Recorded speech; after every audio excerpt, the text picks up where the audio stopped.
If you've ever been called too intense, too quiet, or too complicated to understand, this message is for you.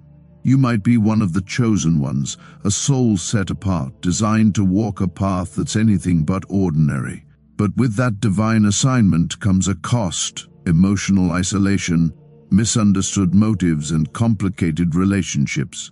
It's not that you're unlovable, it's just that you're not easy to access, because your soul was built with layers most people can't comprehend.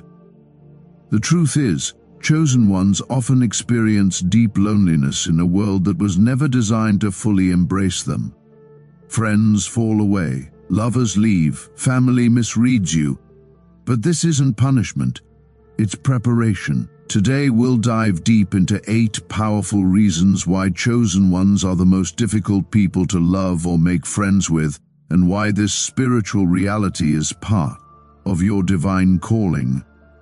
If this message already resonates with your spirit, if you've felt like no one ever really sees the real you, or if you've been called too much your whole life, pause for a second and type 1111 in the comments section right now. That's your sign that this truth found you at the perfect time. That's your way of saying, I hear you and I receive the clarity I need. And before we continue, make sure to subscribe to this channel. We're building a soul tribe of awakened, spiritually aligned individuals who refuse to settle for surface-level thinking. Now, let's go deep. 1. Chosen ones feel everything on a deeper level. You are not just an emotional person. You are spiritually wired to feel in a way that most people can't begin to comprehend. When others walk through life with a thick emotional armor, you walk barefoot through the fire of human experience, open, raw, and receptive to everything around you. You don't just hear someone's words, you feel the frequency behind them. A single glance from a stranger, a shift in someone's tone, or even the silence between conversations. These things speak volumes to you. You don't need explanations. Your soul understands what others bury beneath the surface. That's not weakness, that's your superpower. But because of this sensitivity, you often find yourself misunderstood. People who operate on a surface level can't handle the intensity of your emotional depth. They misread your silence as withdrawal, your empathy as overreaction, and your insights as too much to handle. Most people are comfortable with shallow conversations, small talk about the weather or the latest gossip. You, on the other hand, are drawn to the marrow of the human experience. You want to talk about what haunts people, what sets their soul on fire, what makes them believe in miracles again. You want to speak the language of the soul, but so many people have forgotten how to speak it, or worse, never learned. And so, you walk this path often alone, with a heart full of emotion and a spirit longing for a connection that can meet you where you are. 2. Your standards are spiritually elevated. You don't settle, not because you think you're better than others, but because you honor yourself on a soul level. You have tasted the ache of betrayal, the emptiness of superficiality, and the pain of compromising your spirit. And now, you know what you deserve. You seek love that's rooted in truth, friendships that feel like home, conversations that heal, not harm. You're not interested in connections built on ego, performance, or convenience. You crave alignment, divine, sacred alignment. But that level of discernment intimidates people. They call you picky, difficult, or say your standards are too high. They want you to lower the bar so they can feel comfortable. But what they don't realize is, you're not guarding a preference, you're guarding your purpose. You are not available for connections that drain your spirit, confuse your intuition, or compromise your calling. So you've learned to be alone rather than be in the wrong company. You've learned to say no even when your heart longs to say yes, because you know that anything less than spiritually aligned love is a silent form of self-betrayal. And though your journey may feel isolating at times, your soul is simply refusing to build a home in places it was never meant to dwell. 3. You have a built-in lie detector. Truth speaks to you in silence. Your intuition picks up on energy before words are ever spoken. You can feel someone's real intentions in a handshake, in a casual comment, in a smile that doesn't quite reach their eyes. You don't need proof. You don't need evidence. You feel it. Instantly. This is more than just good instincts. It's a divine form of spiritual protection. It's your soul saying, watch this one. Not everything is as it seems, and because you've trusted that voice, even when it made no logical sense, you've avoided deeper wounds than you'll ever know. But here's the thing, people can't lie in your presence.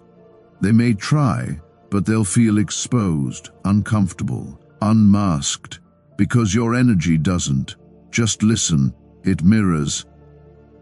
And that mirror makes people uneasy.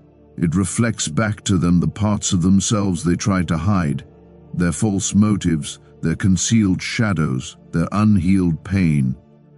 You don't expose them with words. You don't need to. Your very presence holds up the truth like a lighthouse, revealing all that's hidden. And those who wear masks, they'll either transform or retreat. But either way, your gift is not a curse. It's your divine shield in a world full of illusion. 4. You're unapologetically authentic. You were never made to blend in. You don't wear social masks to please others. You don't shrink yourself to fit inside someone else's idea of normal. You weren't born for surface-level living. You were born to embody truth in all its raw, messy, and magnificent glory. You don't fake smiles just to avoid awkwardness. You don't nod along to conversations that have no soul. You don't pretend to care about things that don't touch your spirit. And because of that, some people will find you too intense, too serious, too different. But the truth is, they're just not used to someone being real in a world built on performance. In a society where people exchange authenticity for acceptance, your refusal to be anything other than yourself is a quiet revolution. Your authenticity calls others to drop their masks. Your truth challenges their illusions. And that kind of presence can feel like confrontation, even when you say nothing at all. But never let that make you second-guess who you are. Because in a world full of echoes, your voice, your real, raw, honest voice, is a rare and sacred sound. 5. Your presence triggers inner insecurities in others. You don't even have to speak to stir something inside people. Your silence speaks volumes. Your energy is loud without being aggressive. There's something about you, the way you carry your pain with grace, the way you've turned your wounds into wisdom, the way your eyes seem to see through the soul, that makes people feel seen. And for those who haven't done the inner work, being seen is terrifying. You become a mirror, not because you judge them, but because you reflect their untended wounds. The parts of themselves they've buried deep begin to rise to the surface when you're around. And that triggers them. It makes them question themselves, feel exposed and uncomfortable. And instead of turning inward to grow, they often turn outward, to blame, to gossip, to distance themselves from you. Understand this, it's not personal, it's spiritual. You are a lighthouse, but not everyone is ready to walk into the light. Some are still hiding in the dark. And so, your very presence becomes a test. Evolve or escape. But don't dim your light to make others feel safe. Your presence may be triggering, but it's also transforming. And one day they may look back and realize you weren't the problem, you were the invitation. 6. You've been hurt too deeply, too often. The world has not been kind to your heart. You've trusted people who turned away. You've loved those who didn't know how to hold love. You've shared pieces of your soul only to have them misunderstood, misused, or rejected. And after all that, you're still here, with a heart that beats with compassion, and a soul that still believes in love. That alone is a miracle. But make no mistake, you've changed. You're no longer wide open. You've learned to be discerning, to listen more than you speak, to test energy before offering intimacy. You protect your peace like a sacred temple, not because you're cold or distant, but because you've bled too many times in the wrong hands. So now, your love is earned. Your trust is sacred. You don't chase, you don't force. You observe, and while that may make some people call you guarded or emotionally unavailable, what they don't see is the depth of love that still lives within you, waiting for a safe space to unfold. You are not closed off. You are sacred, and not everyone deserves the keys to your sanctuary. 7. You operate on a different frequency. You've outgrown the noise, the meaningless chatter, the distractions disguised as entertainment. You crave truth, depth, expansion. You want to talk about the soul, about healing, about the divine nature of the universe. You feel pulled toward purpose, destiny, and divine timing. These aren't concepts to you, they're your language. But when you speak that language, not everyone understands. They look at you like you're too deep, too intense, or trying too hard. They don't get that your vibration isn't an act, it's alignment. It's the natural result of waking up, doing the work, and choosing to evolve. You're not trying to sound enlightened. You're just speaking from the place you live now, and that place is higher. And because of this, you often feel alone, misunderstood, disconnected. But that's only because you're meant to resonate, not relate. You're not meant to force connections just to feel less lonely. You're meant to hold your frequency steady until those meant for you rise to meet you there. And when they do, you'll know. Because the connection will feel like soul recognition, not small talk. 8. You're called to walk alone before you're called to lead. This is the truth that breaks most chosen ones. Loneliness is part of your training. You were designed to be refined in isolation, to learn discernment in silence, and to build spiritual muscle without applause. Before you lead others, you must be whole within yourself. That journey is hard. It makes your walls higher, your trust slower, your circles smaller, but it's part of the divine plan to make you unshakable before you're unmissable.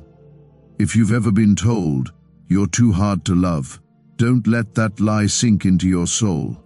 The truth is, you're too deep to love quickly, too real to love casually, and too divine to love temporarily. You were never made for the masses. You were designed for sacred alignment. This is the Alchemy of Awareness channel. If this message came to you in perfect timing, if you felt seen, heard, or even healed, type 1111 in the comments as your soul's confirmation that divine clarity and blessings have entered your atmosphere. And don't forget to subscribe to this channel. We're building more than an audience. We're building a movement, a space for chosen ones who are tired of shallow noise and ready for spiritual truth. You are not too much. You are not hard to love. You are a sacred mirror in a world full of masks, and one day the right souls will see you and stay. Thank you for watching.